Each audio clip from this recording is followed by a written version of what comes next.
पाहूया वैयक्तिक कर्ज व्याज परतावा म्हणजे पर्सनल लोन इंटरेस्ट रिफंड योजनेसाठी पात्र कोण कोण आहेत। वैयक्तिक कर्ज व्याज परतावा योजना पात्रता स्क्रीनवर पहा, तुम्हाला निकष दिसतील, तेच पात्रता म्हणजे एलिजिबिलिटी आहे। सोप्या भाषेत समजू, व्यवसाय किंवा उद्योगासाठी घेतलेल्या कर्जाचा उद्देश स्पष्ट असावा। लोनचा इंटरेस्ट रिफंड हवा असेल तर प्रत्येक व्यवहार बँकेकडून दाखल केलेल्या प्रमाणपत्रासह म्हणजे सर्टिफिकेटसह सादर केला पाहिजे। अर्जदाराने घेतलेले कर्ज बँकेच्या कोणत्याही व्यावसायिक शाखेतून झालेले असावे, जसे की राष्ट्रीयकृत, सहकारी, ग्रामीण किंवा खाजगी बँक।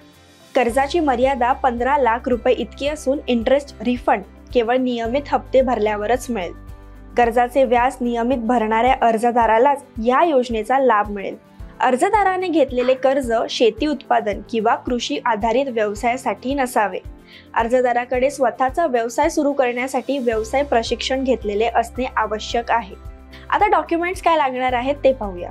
लोन डिलिव्हरी सर्टिफिकेट म्हणजे बँकेने दिलेले कर्जाचे तपशील, रक्कम, कालावधी, व्याज दर, हप्ते इत्यादी। EMI म्हणजे हप्ते भरल्याचे प्रमाणपत्र किंवा बँक स्टेटमेंट। व्यवसाय सुरू असल्यास प्रमाणपत्र म्हणजे दुकान रजिस्ट्रेशन, GST, उद्यम सर्टिफिकेट इत्यादी। व्यवसाय प्रशिक्षण घेतल्याचे प्रमाणपत्र म्हणजे अमृत किंवा इतर संस्थेकडून जर लागू असेल तर ओळखपत्र, त्यात आधार, पॅन, मतदार कार्ड, रहिवासी प्रमाणपत्र।